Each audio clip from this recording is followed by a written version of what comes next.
நேற்று வீடியோல அப்துல் கலாம் ஐயா அவர்களோட அறிவியல் ஆலோசகர் அது மட்டும் இல்லாம அரசியல் விமர்சகரா இருக்க பொன்ராஜ் அவர்கள் தாவேகா தலைவர் விஜய் அவர்களுக்கு ஆதரவா பேசுற பெண்களை விபச்சாரி அப்படின்னு சொன்ன ஒரு விஷயம் தான் 2 நாளா சோசியல் மீடியால பரபரப்பா பேசப்பட்டு இருக்கு. அதுக்காக அவர் மன்னிப்பு கேட்டாரா இல்லையா, இது சம்பந்தமா தாவேகா தலைவர் விஜய் அவர்கள் என்ன நடவடிக்கை எடுத்தாங்க அப்படிங்கறத நேற்று ரொம்ப டீடைலா பேசியிருப்போம். சோ மறக்காம அதை செக் பண்ணி பாருங்க. இதோட அடுத்த கட்டமா இது சம்பந்தமா சீமான் அவர்கள் இப்ப என்ன சொல்லியிருக்காங்க, தாவேகா கட்சியில இருந்து திமுகவுக்கு போன ரஞ்சனா நாச்சியார் அவர்கள் எடுத்த நடவடிக்கை என்ன? அண்ணா பல்கலைக்கழகத்துல 3rd இயர் படிக்கிற பொண்ணுக்கு ஒரு பேராசிரியரே பாலியல் தொல்லை கொடுத்திருக்காரு. இதுக்காக காவல்துறை என்ன நடவடிக்கை எடுத்திருக்காங்க? எலெக்ஷன் டேட்டா அனௌன்ஸ்மெண்ட் பண்ணதுல இருந்து பறக்கும் படை ரொம்ப தீவிரமா செயல்பட்டு இருக்காங்க. இப்ப வரைக்கும் எத்தனை கோடி பறிமுதல் பண்ணிருக்காங்க. இதுல திமுகவோட எம்எல்ஏவும் சிக்கியிருக்காரா? ஹாய், நான் உங்க தேவா. சோ வாங்க இத பத்தி டீடைலா தெரிஞ்சுக்கலாம். இப்போ 2 நாளாவே சோசியல் மீடியால பரபரப்பா பேசப்பட்டு இருக்க ஒரு விஷயம், பொன்ராஜ் அவர்கள் தாவேகா தலைவர் விஜய் அவர்களுக்கு ஆதரவா பேசுற பெண்களை விபச்சாரி அப்படின்னு சொன்ன ஒரு விஷயம் தான். இது சம்பந்தமா இப்போ சீமான் அவர்கள்ட்ட கேட்டதுக்கு அவர் என்ன சொல்றாரு அப்படின்னா, இது சரி அப்படிங்கிற மாதிரி தான் அவர் பேசிட்டு இருக்காரு. அவர் சைடுல அவர் என்ன சொல்றாருன்னா, இப்போ நீங்க இவ்ளோ பேசுறீங்கல்ல, தாவேகா தலைவர் விஜய் அவர்கள் போயிட்டு டிஜிபி ஆபீஸ்ல எல்லாம் போயிட்டு புகார் மனு எல்லாம் கொடுக்குறாரு, அதெல்லாம் நல்ல விஷயம் தான். ஆனா தாவேகா தொண்டர்கள் அஜித்தோட குடும்பமா இருக்கட்டும், இல்ல சிவகார்த்திகேயன் அவரோட குடும்பமா இருக்கட்டும், அவங்களெல்லாம் எவ்வளவு ஆபாசமாவும் அசிங்கமாவும் பேசியிருக்காங்க. அது மட்டும் இல்லாம என்னோட தங்கை சங்கீதா அவர்கள் இருக்காங்கல்ல, அவங்களையும் ஸ்டாலின் அவர்களோடையும் போட்டோவெல்லாம் கட்டி பிடிக்கிற மாதிரி ஏஐ இமேஜ் மூலமா கிரியேட் பண்ணி அவ்வளவு அசிங்கம்லாம் பண்ணிட்டு இருக்காங்க. இதெல்லாம் விஜய் அவர்களுக்கு தெரியாதா? இது சம்பந்தமா விஜய் அவர்கள் ஏன் அவங்களோட ரசிகர்களையும் தொண்டர்களையும் எதிர்த்து இந்த ஒரு கேள்வியுமே கேட்கல அப்படின்னு சொல்லியிருக்காரு.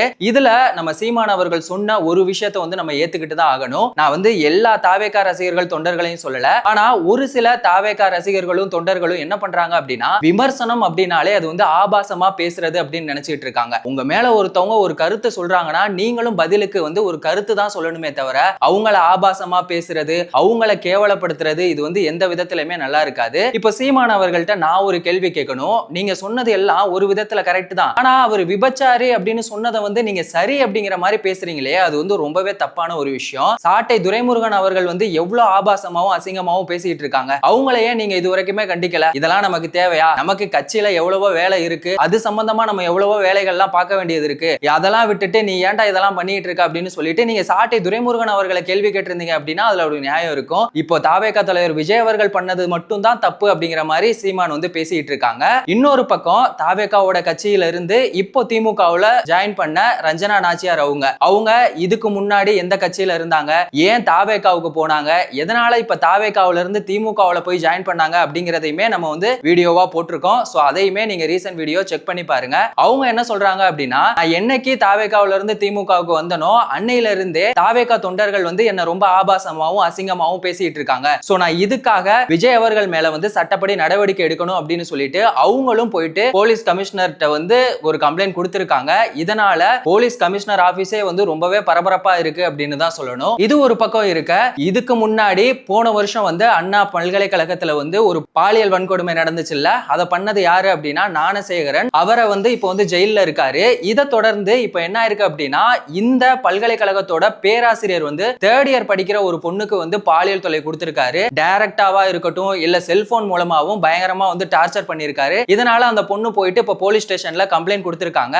அவரை கைது பண்ணணும் அப்படின்னு சொல்லிட்டு போனப்ப அவர் இங்க இல்ல, நெல்லை மாவட்டம் வள்ளியூர்ல அவரோட ரிலேஷன் வீட்டுல இருந்திருக்காரு. ஆனா இப்ப அவரை கைது பண்ணிட்டாங்க. இது வரைக்குமே நல்ல விஷயம் தான். ஆனா அவரை இப்போ என்ன பண்ணிருக்காங்கன்னா பணியிடை நீக்கம் செஞ்சிருக்காங்க. எனக்கு ஒரு விஷயம் தான் புரியல, எதுக்காக நீங்க பணியிடை நீக்கம் செய்றீங்க? மொத்தமாவே சஸ்பெண்ட் பண்ண வேண்டியதானே? திமுகவோட ஆட்சியில யாரு என்ன தப்பு பண்ணாலும் அவங்கள பணியிடை நீக்கம் தான் செய்யறாங்களே தவிர சஸ்பெண்ட் பண்ண மாட்டாங்க.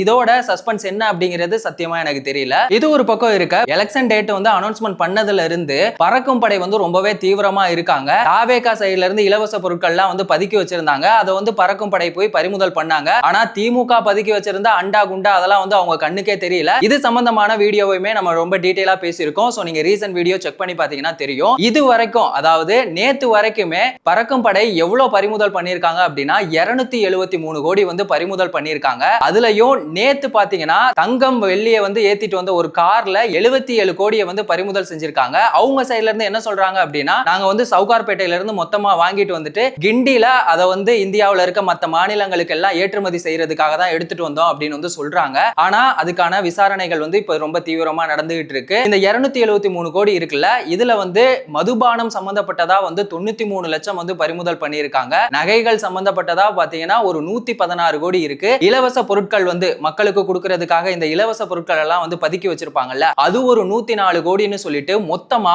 273 கோடியை வந்து இதுவரைக்கும் பறிமுதல் பண்ணதா தேர்தல் ஆணையம் சைடுல இருந்து வந்து சொல்லியிருக்காங்க. பொன்ராஜ் அவர்கள் வந்து விபச்சாரி அப்படின்னு சொன்னதுக்கு சீமான் அவர்கள் பேசினது வந்து சரியா, ரஞ்சனா நாச்சியார் அவர்கள் வந்து இப்ப விஜய் மேல வந்து கேஸ் கொடுத்திருக்கிறது நியாயமா, தேர்தல் ஆணையத்தோட பறக்கும் படை வந்து தாவேகா வச்சிருக்க இலவச பொருட்கள் எல்லாம் வந்து பறிமுதல் பண்றாங்க, ஆனா திமுக சைடுல இருக்கிறது மட்டும் அவங்க கண்ணுக்கு தெரியலையே, அப்ப தேர்தல் ஆணையம் செயல்படுறது நியாயமா இல்லையா அப்படிங்கிற உங்க கருத்தை மறக்காம கமெண்ட் செக்ஷன்ல சொல்லுங்க. வேறொரு வீடியோல வேறொரு கண்டென்ட்ல திரும்பவும் சந்திக்கலாம்.